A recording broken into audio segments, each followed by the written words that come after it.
हरियाणा चुनाव से पहले प्रधानमंत्री नरेंद्र मोदी ने सोनीपत जिले गोहाना में रैली करते हुए कांग्रेस पर जमकर निशाना साधा है। बता दें कि पीएम मोदी ने कहा, कांग्रेस का शाही परिवार देश का सबसे भ्रष्ट परिवार है और जब हाईकमान भ्रष्टाचारी हो तो नीचे लूट का खुला लाइसेंस मिल ही जाता है। यहाँ किसानों की जमीनों को लूटा गया, प्रदेश को दलालों और दामादों के हवाले पर कर दिया गया। बता दें कि पीएम मोदी ने आगे कहा कि भाजपा सरकार में हरियाणा आज खेती और उद्योग दोनों मामलों में देश के टॉप राज्यों में अपनी जगह बना रहा है। जब औद्योगिकरण बढ़ता है तो इसका सबसे अधिक फायदा गरीब किसान और दलितों को होता है। पिछले 10 साल में पूरी दुनिया में भारत पर भरोसा बढ़ा है। विश्वास हुआ है कि अब भारत भ्रष्टाचार परिवारवाद से मुक्त होकर तरक्की कर रहा है।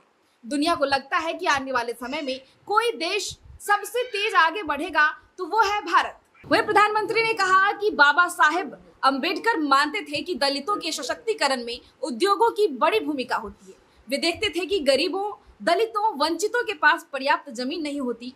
बहुत से गरीब साथी भूमिहीन होते थे और मजदूरी करके अपनी जिंदगी काटते थे।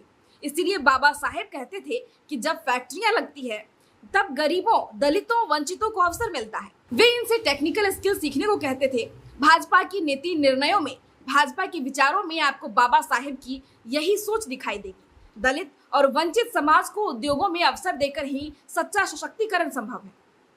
Uttar Pradesh international trade show के द्वितीय संस्करण का आगाज बुधवार से India expo centre and mart में हुआ।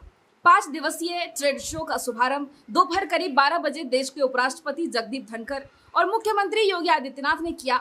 बता दें कि मंगलवार को प्रदेश सरकार में MSME, खादी, ग्रामोद्योग और कपड़ा मंत्रालय में कैबिनेट मंत्री राकेश सचान ने मार्ट पहुंचकर मेले की तैयारी का जायजा लिया। उन्होंने कहा कि मुख्यमंत्री योगी आदित्यनाथ ने ट्रेड शो को हर सितंबर में करने का निर्देश दिया है। अब वह प्रदेश के सभी मंडलों में ट्रेड शो का आयोजन करने की तैयारी में जुटे हैं। इससे प्रदेश के छोटे उद्यमियों को वैश्विक बाजार मिलेगा। उत्तर प्रदेश देश का पहला ऐसा राज्य है जहां खुद का अंतर्राष्ट्रीय ट्रेड शो होता है। लगभग 96 लाख MSME यूनिट यूपी के 75 जनपदों में फैला हुआ है और ये 96 लाख MSME यूनिट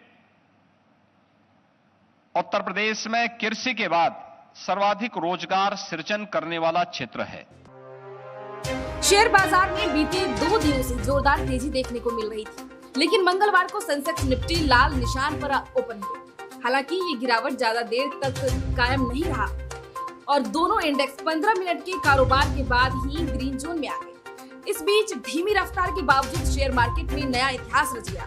दरअसल जैसे ही बॉम्बे स्टॉक एक्सचेंज की 30 शेयरों वाले सेंसेक्स में तेजी आई, ये उछलकर 85,041.34 के ऑल टाइम हाई लेवल पर पहुंच गया। ऐसा पहली बार है जबकि सेंसेक्स ने 85,000 का आंकड़ा पार किया। निफ्टी भी 26,000 के बेहद करीब ट्रेड कर रहा है।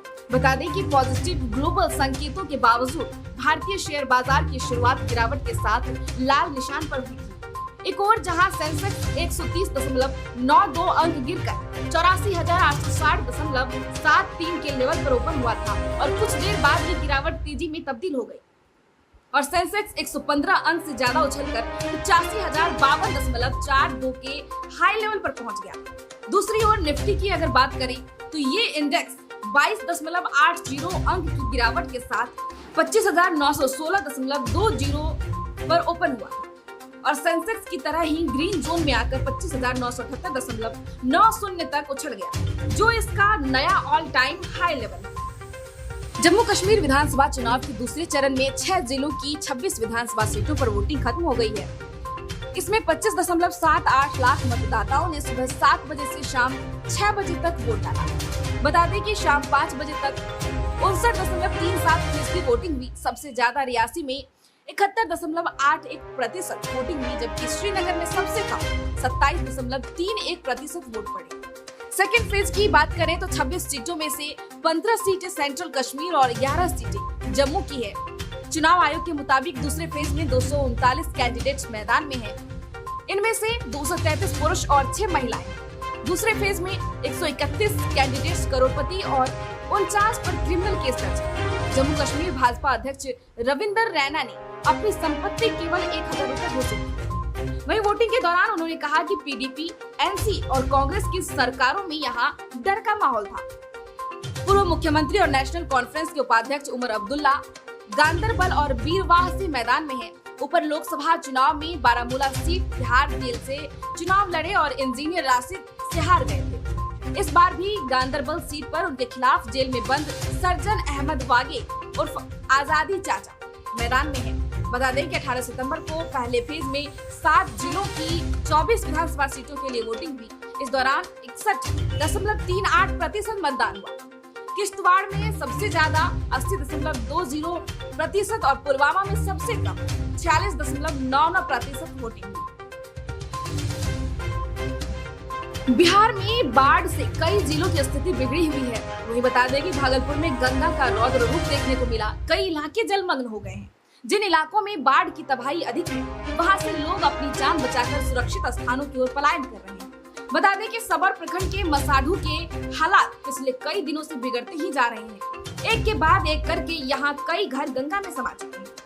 ममलखा पंचायत के मसाढ़ू में कटाव की जद में आए 3 और मकान गंगा में समा गए। इसके बाद लोगों ने इसका वीडियो रिकॉर्ड किया, जो कि सोशल मीडिया पर काफी तेजी से वायरल हो रहा है। बता दें कि गंगा भागलपुर के कई इलाकों में इस कदर अपना खौफ बनाए हुए है, जिससे लोगों की चिंता बढ़ी है। सबर प्रखंड के मसाढ़ू गांव का अस्तित्व मानो खत्म ही करके नदी मानी। यहाँ का आलम कुछ ऐसा है कि फिलहाल गंगा में कई मकान अब तक समा चुके हैं। कटाव की मार से लोग त्रस्त हैं। वे मंगलवार को गंगा में 3 मकान महज 10 से 15 मिनट के अंदर समा गए। इसका वीडियो आप स्क्रीन पर देख सकते हैं। ये तीनों पक्के मकान किसान और पशुपालकों के थे। इन तीनों मकान के गंगा में समाने के बाद आसपास के लोगों में भी दहशत। कब गंगा किनके मकान को लीन लेगी, कोई नहीं जानता। बता दें कि ग्रामीण बताते हैं कि गंगा के मुहाने पर 10 से अधिक घर अभी भी हैं। ये भी नदी में समा सकते हैं। मसाढ़ू गांव के लोग रात भर जगकर काटते हैं। गंगा को मनाने का भी प्रयास महिलाएं गीत गाकर और पूजा करके कर रही हैं। इधर गंगा का जलस्तर घट भी रहा है, लेकिन अभी भी नदी डेंजर लेवल से ऊपर ही बह रही है। भागलपुर में गंगा नदी के जलस्तर में आंशिक कमी के बावजूद बाढ़ की स्थिति जस की तस है। जल संसाधन विभाग पटना द्वारा 24 सितंबर को दोपहर 2 बजे जारी सूचना के अनुसार भागलपुर में गंगा का जलस्तर 18 सेंटीमीटर कम हुआ है। हालांकि जलस्तर अभी भी खतरे के निशान 33.68 मीटर से 80 सेंटीमीटर ऊपर है। मंगलवार को 9 बजे रात जलस्तर 34.48 मीटर रहा। बुधवार को जलस्तर में तेजी से कमी आने की उम्मीद है। बाढ़ के कारण गंगा घाट से सटे शहर के मोहल्ले में पानी की तेज धार का दबाव अभी भी बरकरार है।